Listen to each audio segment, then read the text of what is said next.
மீன ராசிக்காரர்களே, இந்த வாரம் உங்களுக்கு பொறுப்புகளும் முன்னேற்ற வாய்ப்புகளும் கலந்த வாரமாக அமைகிறது.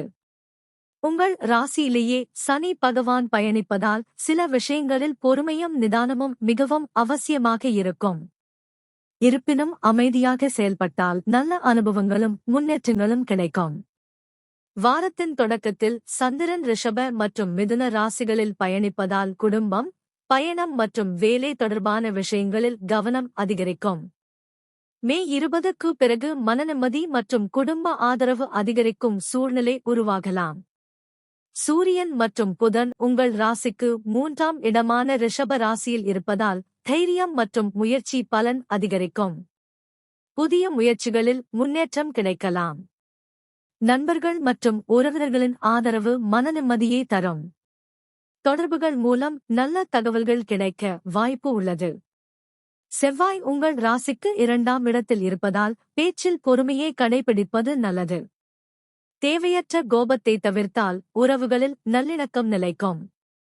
பண விஷயங்களில் திட்டமிட்டு செயல்படுவது நல்ல பலனை தரும். குரு மற்றும் சுக்கிரன் உங்கள் ராசிக்கு 4ஆம் இடத்தில் இருப்பதால் குடும்பத்தில் மகிழ்ச்சி மற்றும் மனநிம்மதி அதிகரிக்கும்.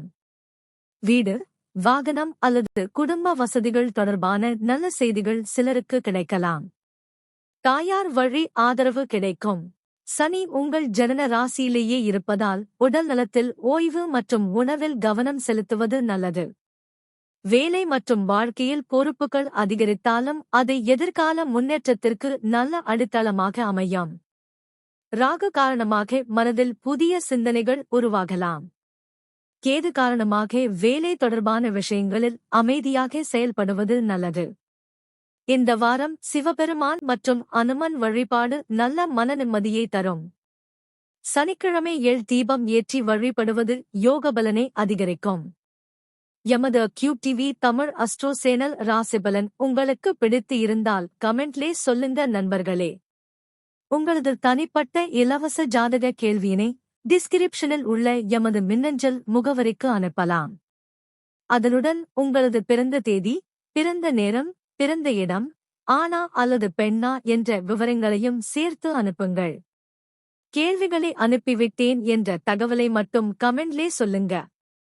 பதில் உங்களது மின்னஞ்சல் முகவரிக்கு அனுப்பி வைக்கப்படும். உங்களது தனியுரிமை முழுமையாக பாதுகாக்கப்படும். இறைவன் அருள் அனைவருக்கும் கிடைக்கட்டும். மீண்டும் சந்திப்போம் நண்பர்களே.